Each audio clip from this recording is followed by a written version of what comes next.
You're watching the New Stack Makers, a podcast for people who develop, deploy, and manage at-scale software. For more information and articles about at-scale technologies, please visit thenewstack.io. Now enjoy the show. Hello, everyone, and welcome to the New Stack Makers. I'm your host, Heather Joslin, features editor of TNS, and today we're going to take a deep dive into the importance of vector databases and vector search for developers. Relational databases have served us well for a long time, but they have limitations when it comes to handling unstructured data such as text, images, and voice, which form the majority of the data generated today. In our discussion today, we will talk with three guests, all noted technologists, who are here to explain what makes vector databases useful, what advances have come into the space, and how these early users are solving big problems for the generation ahead. What are those problems, and how is the work done by each of our today's guests making the experience better for developers? Joining us, we have Frank Liu. Frank, would you like to introduce yourself? Sure, yeah. Hey, everybody. My name is Frank, officially Director of Operations, ML Architect here at Zilliz. I've been in and around machine learning for probably the better part of 8 or 9 years at this point. So, really looking forward to this conversation. Great. And we're also joined by Yuri Malkov. Yuri, do you want to tell us a little bit about yourself and the work you do? Hi, my name is Yuri Malkov. I worked as a distinguished engineer at Verse Innovation, so one of the largest social media companies in India. Also, I'm known as the author of HNSW, a popular algorithm for nearest neighbor search.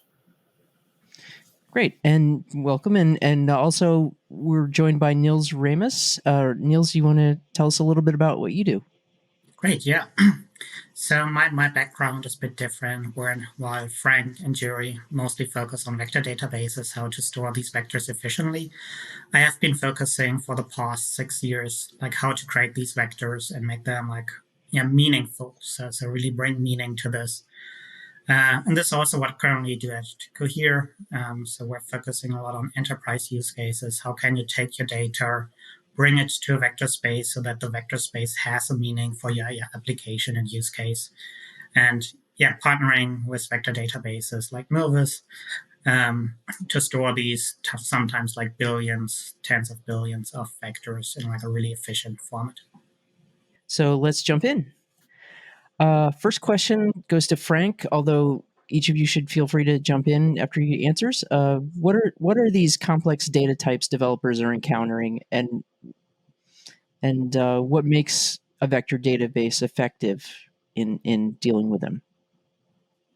Yeah, I'll sort of chime in on that first there. When it comes to vector databases, as you mentioned a little bit earlier, a lot of it has to do with unstructured data. But today we're actually seeing a lot of use cases in and around LLMs as well. And particularly, I try to stay in pretty close touch with some of the folks in the Milvus community. Milvus obviously being the vector database, that's what we built here. And I think it's pretty amazing to see the growth that we've seen just in NLP. So whereas probably I would say maybe a good 50% of our users were, probably a good 50-50 of our users were doing computer vision and NLP applications maybe about a year ago or 2 years ago. I think we've definitely seen a surge in the amount of folks who want to do semantic text search and who want to build retrievers for LLMs, right? But really any type of data that you would find difficult to store in a relational database or in a document database, it's really a great candidate for storage, search, and indexing inside of a vector database, right? Nils, what is your view about LLMs? Meaning, for those who've been living under a rock the last few months and don't know what that stands for, large language models, and vector search. So LLMs are really, really interesting, really promising technology. We saw like a lot of high school students picking up like on their homework, asking questions like, hey, can you write me a school essay about the French Revolution? And then you get this output. In an enterprise setting, you're totally not that much interested on like an essay, an overview of the French Revolution, but you want to have an understanding like, okay, what are the concerns of our customers? Which products do they like? Which product do they dislike? Hey, what did I discuss with this client? What did we agree on like in this POC? And here, luckily, generative models out of the box can't answer this. So if you go to like any generative model, happily, they don't have this data yet. And here, vector databases is a great solution. So you hook them up, the generative model with the vector database. In the vector database, you put all your data from your customer interaction, and then you can ask questions like, okay, which products did we discuss the most with customers this month? What are the main questions they had? What are the main concerns? What do our customers think about pricing? Mhm. And then the model can access your data, understand your data, and give you a roadmap, a summary, an email you send to your boss with this information. For developers specifically, I want to explore why is vector search important. What might be some of the use cases, most common use cases, especially in enterprises? You mentioned being able to surface that information, Nils, but about customer behavior. But are there other things that specifically a developer might be looking for? Yes, so even before LMs, they have been quite successful, useful for, I don't know, the past 10 years, but definitely got a lot of attention recently with LMs. Big use cases first is search, like how to find information like in Google. Second big use case is recommendation. If you enjoy the show of the podcast, which other shows are interesting for you? Or you search for people, like let's say on Facebook, like which other people have common interest you could match with. Copyright protection infringement is also has been a big use case as social media companies like Facebook, they have pioneered a lot of work. So any media you upload to Facebook, they create like a vector, and then they check to like copyrighted vectors like music, movies, images that are copyrighted, and then compare, okay, do you do like some copyright infringements, so they can act on this. So there are a lot of use cases on vectors. It's a bit hard to understand them because it's not so intuitive, like thinking in a 700 dimensional space. But once you understand the basics, there are like so many use cases. How is vector search highly effective for retrieving relevant information from large data sets, especially why is it suited for unstructured data?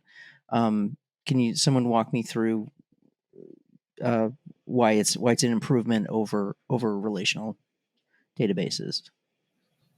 Well, in the relational databases, I don't think there is a concept of similarity. So you cannot find similar objects directly. Mm-hmm. So you have to embed it in a vector space, and nearest neighbor, like in vector space, is the lateral way of like extracting similarity. So and with relational databases, so they are based on exact match. So or on ordered data. So that's a different type of data. Yeah.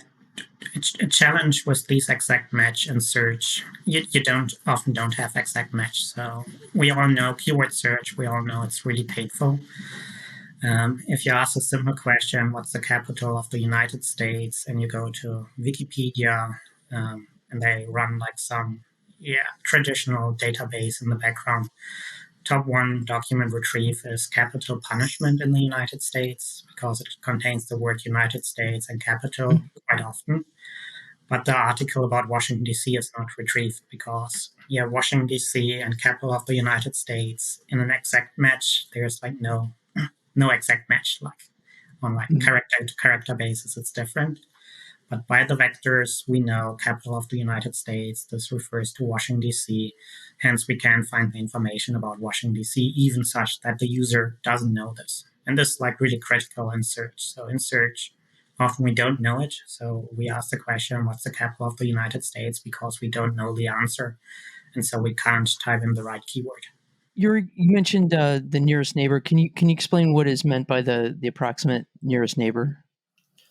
Well, the basic nearest neighbor search problem is so you have a query, like a document, and you want to find similar documents. So the major assumption is that you care only for a small portion of the documents from your databases. So this is nearest neighbor search. And that it assumes that you maximize some similarity between your query and the documents. And the approximate nearest neighbor search is when you relax the condition that your results have to be exact.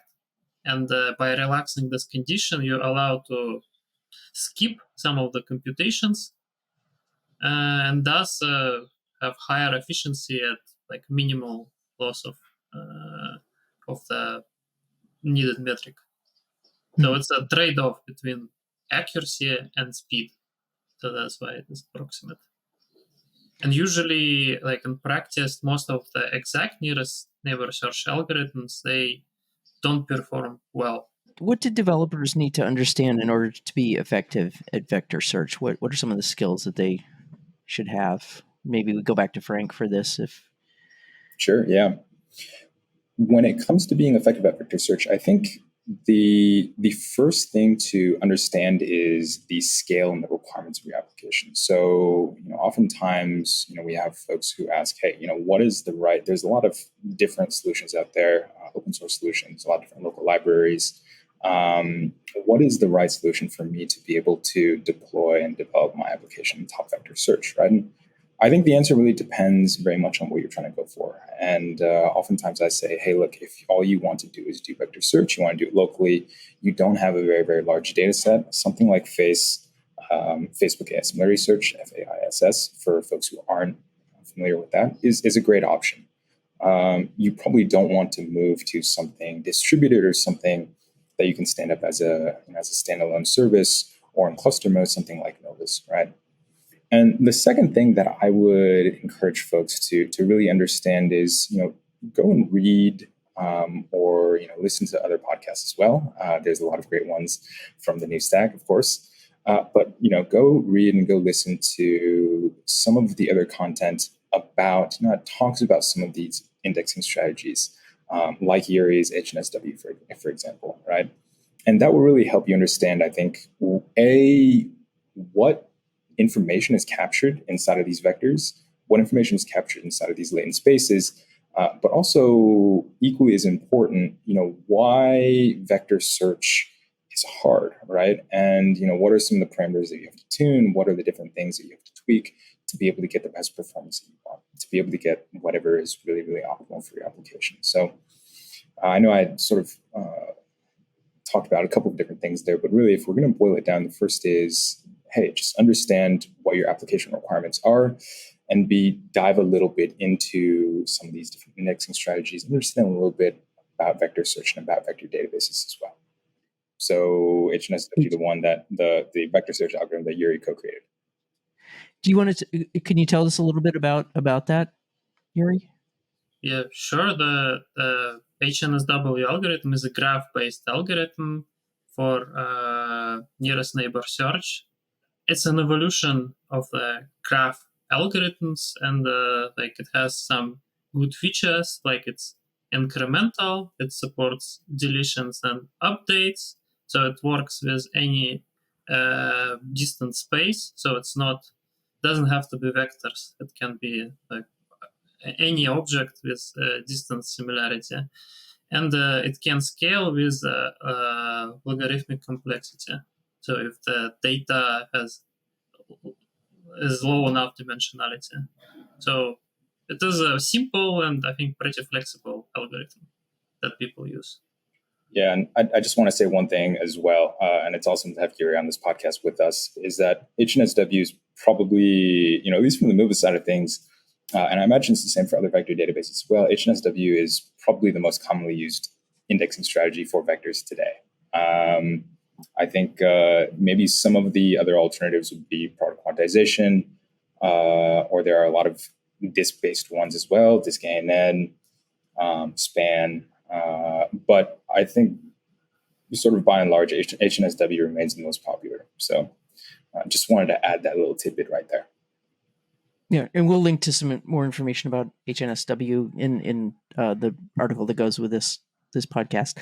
What is the quality of the overall tooling for extracting data into this vector environment from an LLM?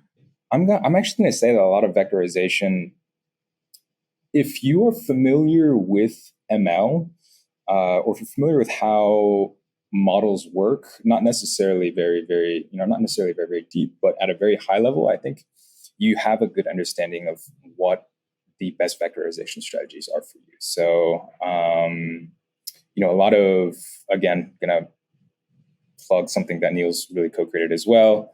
A lot of our users use sentence transformers, the library, and they use it in conjunction with Movis, but that's simply because they understand, hey, what is the best tool for helping me what is the best model for helping me build these retrievers, especially in conjunction with LLMs, right? But I would say that when it comes to vectorization, when it comes to libraries for vectorization, I think there's still a bit of a gap, especially if you're less familiar with ML. And there's no real tool just yet to help you vectorize, let's say, for example, to do automatic vectorization if you have a corpus of, let's say, financial documents, or you have a corpus of documents that are really internal and relevant to your organization in particular. So I think it is an area that maybe eventually we can improve on, but I'd love to get some other opinions about that as well. Yeah, happy to comment on that.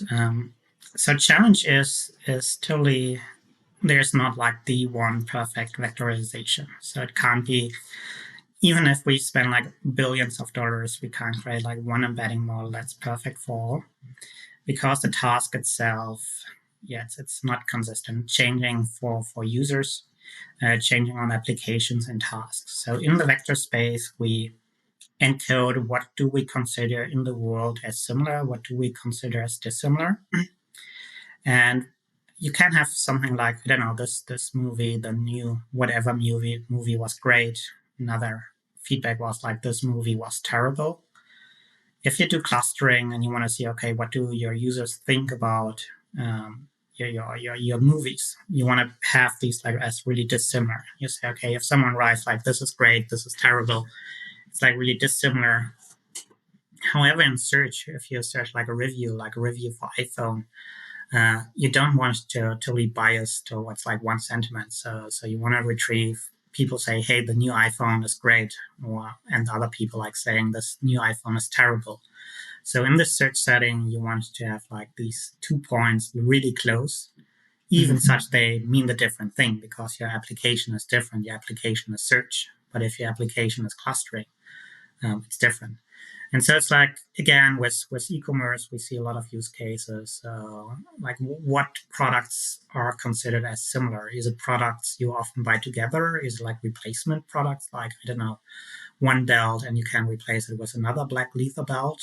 Or if you already bought like a black leather belt, you totally want to see things you can add, like not like 10 other black leather belts, but like shoes, pants, and so on. So big challenge for users to get into the field is like understanding what should be similar, what should be considered dissimilar, which heavily depends on your data and your task.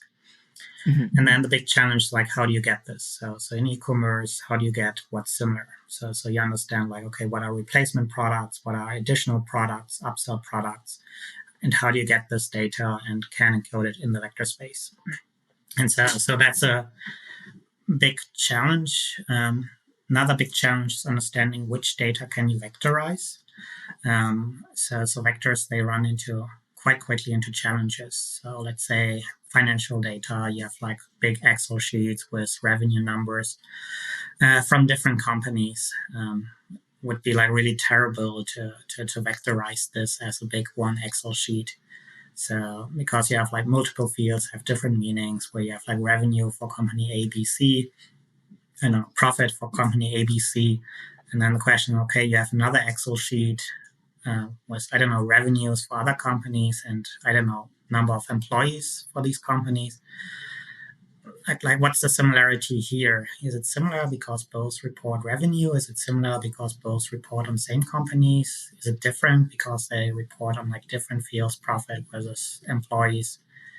And then, that's totally where the challenge starts, to just think about, okay, you have these complex data that have multiple meanings. You no longer have like really simple, similar or dissimilar relation, when you need to encode like these complex relationships.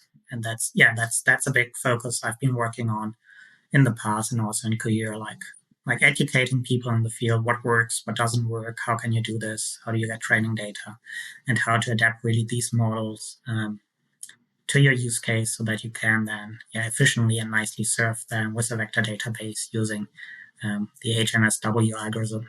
Yuri, do you have any thoughts about the current state of tooling for vector vector database searches? Yeah, I agree with Frank and Nils. So I think for images and text, like for search, so there are existing tools like sentence BERT, sentence transformers. Like you can also use Hugging Face and embed images and text and do simple search. But when it comes to like more complicated domains, so it is much more complicated. So you have to build basically a recommender system, so to understand what does the user want. So the user has to define some objective to optimize.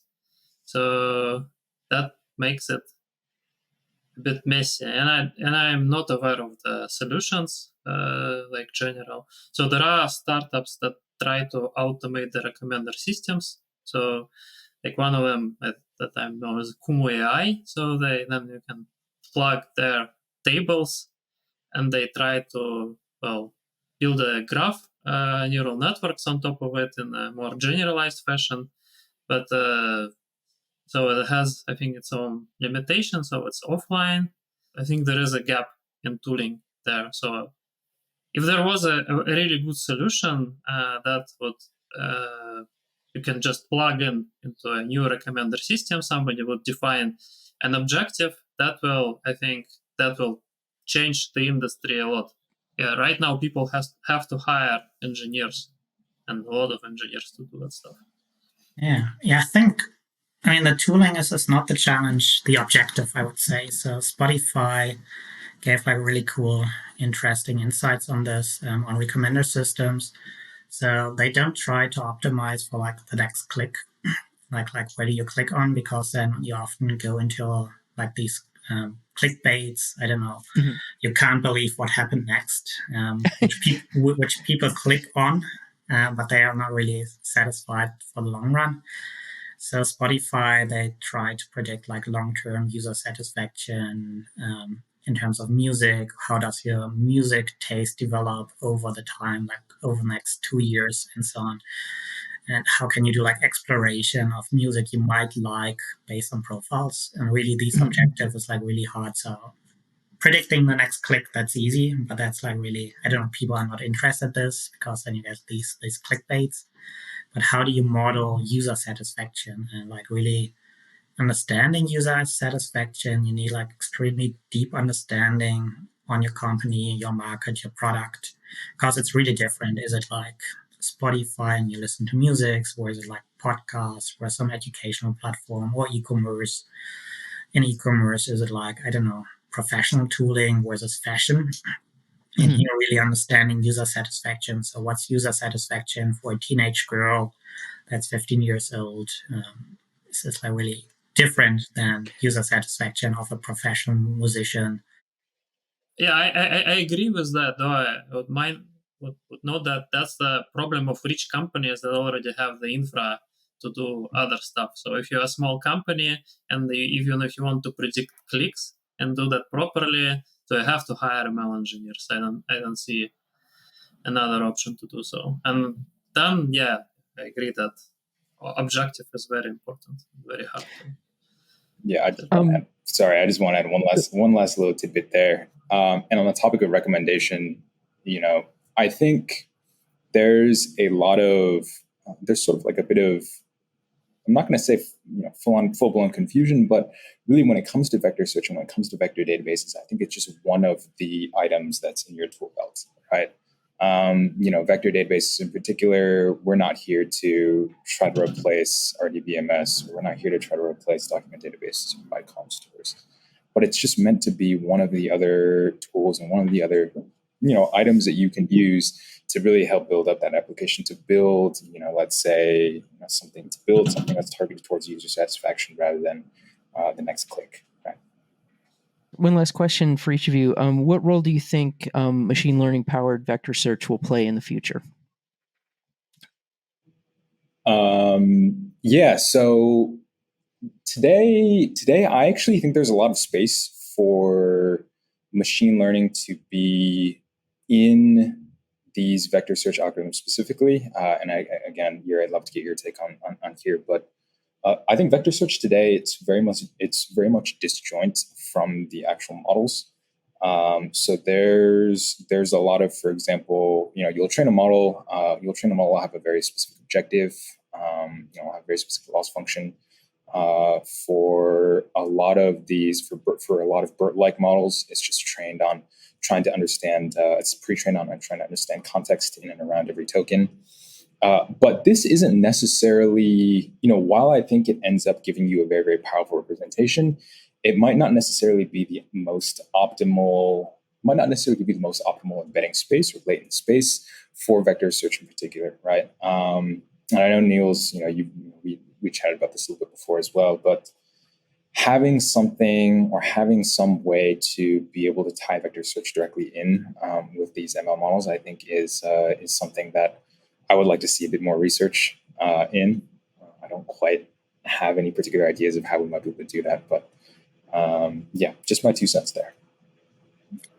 So, I think vectors are great representation for ML. So I mean, we humans, we invented characters for language and then words.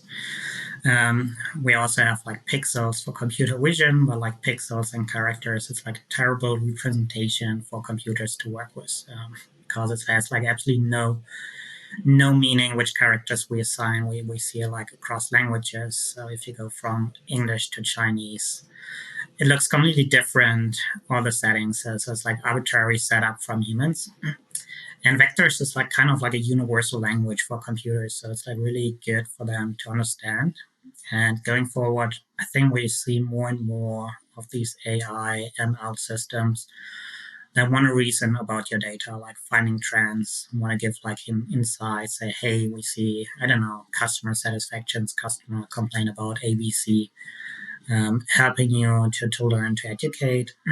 And so it's just we store the text for the humans and we store the vector for the language model, ML model, AI model to work with it and reason with it. So I think in the future we will see that all the data is encoded both as it is for the humans, but as well as a representation for the computer. On the topic of whether ML will come to nearest neighbor search itself, there are already papers that tried it, and there are definitely parts of nearest neighbor search algorithms that can benefit from ML, like early stopping or selection of parameters for the index. Now, in mind, I would note that those indices for nearest neighbor search, those are also trained on the data. So product quantization, IVF, even HNSW, you can say that is trained on the data. And I see it more as a building block. So there is matrix multiplication, there is quantization that you can use for ML. Also, there is nearest neighbor search. So that is parsification, special parsification of the data. So, I think it will have more and more ML components in it, but I don't think it will completely disappear. So there will still be heuristics as in other parts of the solutions. Okay, and thank you, gentlemen. That's a wrap. We want to thank our guests today, Frank Liu, Yuri Malkov, and Nils Ramus, for joining us. Thank you, gentlemen. And we'd like to thank all of you for joining us. This has been Heather Joslin for the New Stack Makers. We'll see you next time. If you like this video, please give us a thumbs up. And if you'd like to see more videos like this, you can always subscribe to our YouTube channel. We're on all the major social media platforms. You can always find us at thenewstack.io. We hope to see you soon.